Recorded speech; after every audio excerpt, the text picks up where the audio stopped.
Commissioner साहब कहाँ हैं रावलपिंडी वाले? कोई ये सवाल कर रहा है?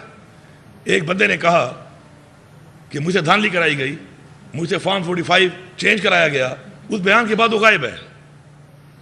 और एक अजीब मजाक शुरू है इस कौम के साथ, ये कहा जा रहा है कि जी वो दिमागी मरीज है। 2 महीने पहले आपका चीफ मिनिस्टर वहाँ का, आपके बड़े बड़े लोग उसके बेटे या बेटी की शादी पे पहुंचे हुए हैं। दिमागी मरीज के बेटे और बेटी की शादियों पे आप घूमते हैं?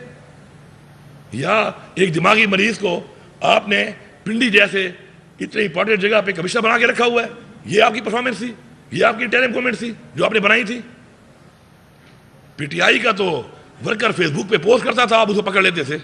इतनी तेजी हम दिखा रहे थे। जितना जोर पीटीआई के खिलाफ लगाया गया है, खुदा की कसम अगर इसे 5% जोर भी इस कौम के लिए लगा लिया जाए तो नहीं इस कौम में दहशतगर्द बचेगा कोई हमारे मुल्क में, न मनशियात फिरोज बचेगा, न जेब कुतरा बचेगा।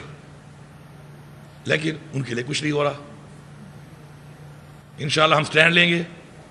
हमारे आबा अजदाद ने इस मुल्क को हासिल करने के लिए जानी और माली कुर्बानियां दी हैं और हम उसके लिए तैयार हैं।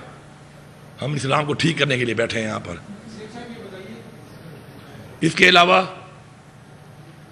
एक और करारदाद जो हमने मंजूर की वो है 8 फरवरी। बदतरीन धांधली हुई है तारीख की, बदतरीन धांधली।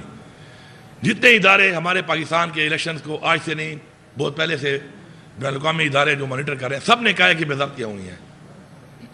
ओपन एंड शट केसेस हैं, फॉर्म 45 मौजूद है और एक हमारे उम्मीदवार के पास नहीं है। उसके अलावा और भी जो लोग थे उनके भी पोलिंग डेट्स वहाँ मौजूद है। फॉर्म 45 की कहानी कुछ और है और फॉर्म 47 की कहानी कुछ और है और फॉर्म 49 की कहानी कुछ और है। मैं यहाँ पे चैलेंज कर रहा हूँ कि इस वक्त मैं जो फिगर बता रहा हूँ एग्जैक्ट फिगर है।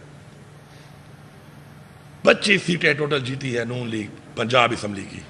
मैं 24 नहीं कह रहा, मैं 26 भी नहीं कह रहा, मैं 25 कह रहा हूँ। मरियम नवाज जो वज़ीर आला बनी है सिर्फ 25 सीटें के ऊपर ही बनी हुई है। पीपल्स पार्टी ने टोटल पूरे मुल्क में 13 MNA जीते हैं। उनमें मेरा ID खान का भी उनका जीता हुआ है। मैं मानता हूँ, मैं सच बोलता हूँ, वो जीता है, वो फॉर्म 45 वाला है। लेकिन 13 हैं टोटल इनके पूरे पाकिस्तान में। नून लीग के टोटल 17 MNA हैं फॉर्म 45 वाले। जब मैं 17 मानता हूँ तो मैं झूठ नहीं बोलता, मैं और भी मान लूँ। न मैं 16 कह रहा हूँ, न मैं 18 कह रहा हूँ, 17। ये हुकूमत है, ये हालत है मैंडेट की।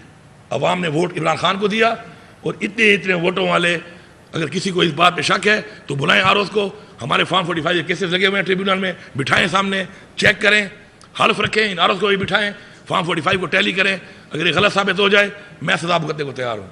और जो फिगर बता रहा हूँ एग्जैक्ट फिगर बता रहा हूँ, एक भी इधर उधर नहीं होगा। इसके ऊपर जल्द से जल्द फैसला आना चाहिए। ये ज्यादती, ये डाका जो लगा है, इसके ऊपर फैसला आना चाहिए, जल्द आना चाहिए। ये नहीं कि ट्रिब्यूनल में चला गया और 5 साल हुकूमत गुजर जाएगी और उसके बाद फिर अगले इलेक्शन में फिर यही बातें होंगी कि फिर किसी और का मैंडेट चोरी होगा। और ये जब हमने EVM के थ्रू इलेक्शन की करारदाद पास की थी कौमी असम्बली में, आप सब गवाह इस बात के, ये सारी पार्टियां मुखालिफ थी। आज सामने आ गया कि ये लोग चाहते हैं कि धांधली हो और अगर धांधली खत्म हो जाएगी तो ये प्लांटेड लोग, सेलेक्टेड लोग नहीं आ सकते, नहीं बिठाए जा सकते। हमारे पे बिठाए जा रहे हैं और इन्होंने जो तबाही मचाई है इस मुल्क की आज तक, उसके जिम्मेदार हैं। आज इमरान खान को हटाया गया। आप उस वक्त का डॉलर का रेट देख लें, पेट्रोल का रेट देखें, खाने पीने के शाह का रेट देखें, घी का रेट देखें, चीनी का रेट देखें, बिजली का यूनिट का रेट देखें, कहाँ पहुँच गया। क्योंकि नालायक लोग थे, इलेक्टेड नहीं थे, साजिश के तहत आए थे। ये उनकी परफॉर्मेंस है। फिर उन्हीं लोगों को हमारे ऊपर मुसल्लत कर दिया गया बगैर मैंडेट के। तो ये चीज़ बर्दाश्त नहीं की जाएगी।